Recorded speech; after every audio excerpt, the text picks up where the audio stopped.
საქართველოში პური გაძვირდა, მაღალი ინფლაციის ზრდამ დიდი გავლენა სურსათის ჯგუფში ფასების მატება განაპირობა. საქართველოს სტატისტიკური ეროვნული სამსახურის განცხადებით 2025 წლის მარტში წინა თვესთან შედარებით ინფლაციის დონემ ქვეყანაში 1.1%, ხოლო წლიური ინფლაციის დონემ 3.5% შეადგინა. მოსახლეობა ხელისუფლების პასუხისგებლობაზე საუბრობს.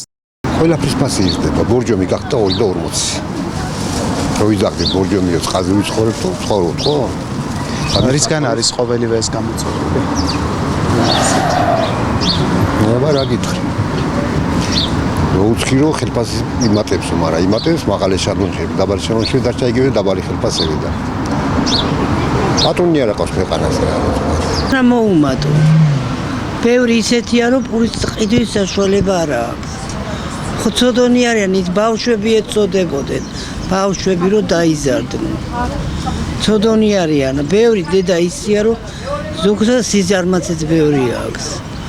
რომ არ გაინძრეს და არ აჭამოს. და ის ბავშვები ცოდონი არიან და ჩვენ ცოდონი ვარ. აბა რა ვთქვა ბაბა თქვენ რო კარგად იცით რანაირი თავრობა გვაქვს. ახლა ექონა ვიჯიდე ამ ხელახალი 400-ნახევარს ვიღე, მაგრამ წამლებში არა ყოფილი და გამოვედი დღესასწაულებს აფრით.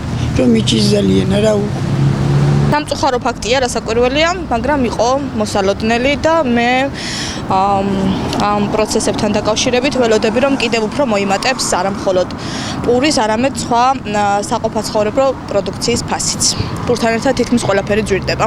ფასის ზრდას ვარაუდობენ საცხობის ბიზნეს ოპერატორები. მათი თქმით, გაძვირება გამოიწვია რუსეთიდან ხორბლის იმპორტმა. ოპერატორების განცხადებით, გაძვირება მათი მიზანი არ არის, თუმცა კომუნალური გადასახადების მატება იძულებულს გახდის ეგრეთ წოდებულ პურის სახლებს ფასი გაზარდონ.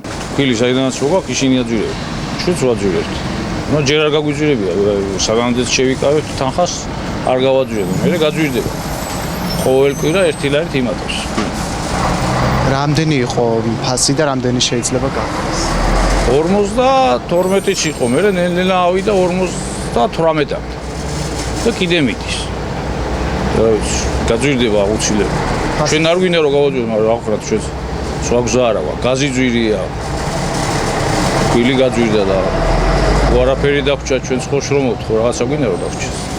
ხვალიდან შესაძლოა 1 ლარის მაგივრად ტაბლოზე პურის ფასი 1 ლარითა და 20 თეთრით განისაზღვროს. აღსანიშნავია, რომ საქსტატის მონაცემებით საბაზო ინფლაციის მაჩვენებელმა 2025 წლის მარტში გასული წლის შესაბამის პერიოდთან შედარებით 2.4%-ით განისაზღვრა. ფასების ზრდამ გავლენა იქონია სურსათის ისეთ ჯგუფებზე, რომელიც საზოგადოებისთვის მნიშვნელოვანია. როდის და რა ფორმით მოხდება საქართველოში ინფლაციის დონის შემცირება ჯერჯერობით უცნობია.